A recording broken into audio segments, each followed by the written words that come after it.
সবাই আশা করছি ভালো আছেন। আজকে চলে আসলাম হবি লবিতে। দেখতে পাচ্ছেন খুব সুন্দর করে সাজানো হয়েছে। এখানে আছে বাচ্চাদের খেলার জায়গা সুন্দর করে করা হয়েছে এখানে।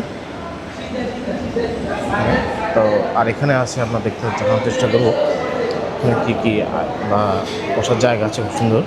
ফটোজেনিক খুব সুন্দর করে সাজানো হয়েছে এখানে, দেখতে পাচ্ছেন আপনারা। এই যে সেই হবি লবির রান্না করা হচ্ছে এখানে, দেখতে পাচ্ছেন আপনারা। ভেতরে সব জায়গা আছে, ভিতরে সুন্দর জায়গা করা হয়েছে এখানে,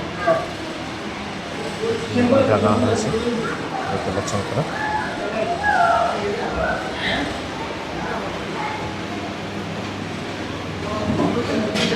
আচ্ছা, এখানে এই হবি লবি, এই যে এখানে আসলাম। এখানে বিভিন্ন ধরনের খাবার আছে, দেওয়ার চেষ্টা করবো কী আছে। হবি লবির মনে করতে দেওয়ার চেষ্টা করবো আপনাদেরকে। বিভিন্ন ধরনের আছে কিন্তু আপেটাও আছে এখানে, রিজনেবল প্রাইসে আছে এখানে, দেখতে পাচ্ছেন আপনারা। খুব সুন্দর করে দাঁড়া আছে, আপনারা আসবেন, খেয়ে যাবেন এটি এখানে এসে।